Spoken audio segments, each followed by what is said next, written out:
Mahfud MD kritik KPK soal penangkapan Immanuel Ebenezer, ini prediksinya.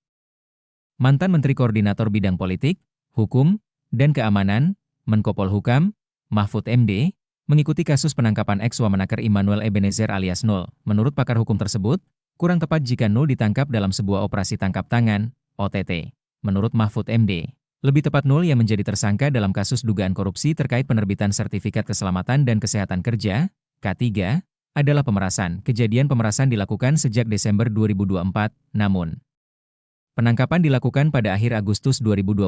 Secara bahasa hukum, Mahfud MD menyebut KPK tak mungkin melakukan OTT. Kritik saya kepada KPK itu Ebenezer kena OTT, enggak mungkin OTT.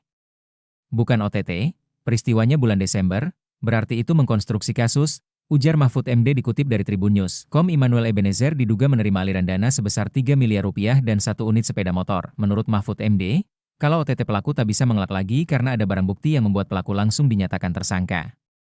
OTT itu orang gak bisa ngelak lagi, kan tangkap tangan. Kan rekonstruksi kasus bisa beda, ada waktu untuk pra-peradilan, ucapnya. Menurut saya, ya nanti gimana KPK menjelaskan, nerima bulan Desember kok ditangkap bulan Agustus terus dibilang OTT. Itu omong kosong, secara hukum tidak benar, tegas pria berusia 68 tahun tersebut. Selain membahas penangkapan Nul, Mahfud MD lantas menyinggung telah mendapat bocoran jika KPK akan memperluas kasus ini ke TPPU. Dan pertanyaan besar lainnya adalah di mana KPK melakukan OTT dari barang sitaan mobil dan motor yang nilainya ditafsir mencapai puluhan miliar. Hal ini yang membuat Mahfud MD curiga akan ada kemungkinan kasus Nul melebar ke tindak pencucian uang. Cuma, memang jadi pertanyaan mobil yang banyak yang nilainya 81 miliar rupiah, sebagai barang bukti, di OTT di mana? Tanya Mahfud MD.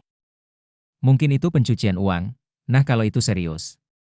Bukan hanya bicara 3 miliar rupiah, ungkap pria asal Sampang Madura tersebut. Bahkan Mahfud MD telah mendapat bocoran jika KPK akan memikirkan opsi memasukkan pasal TPPU untuk menjerat Nul dan kawan-kawan. Dan saya sudah mendengar selentingan itu bahwa KPK sekarang membuka opsi mengembangkan ketindak pidana pencucian uang di kasus ini. Jelas Mahfud MD. Kan memang aneh. Banyak motor kayak pawai pada waktu itu. Lanjutnya, Mahfud MD pun menyebut ciri-ciri kasus Nul dan kawan-kawan memang mengarah ke tindak pencucian uang karena terstruktur yang melibatkan wakil menteri, direktur, hingga subkoordinator.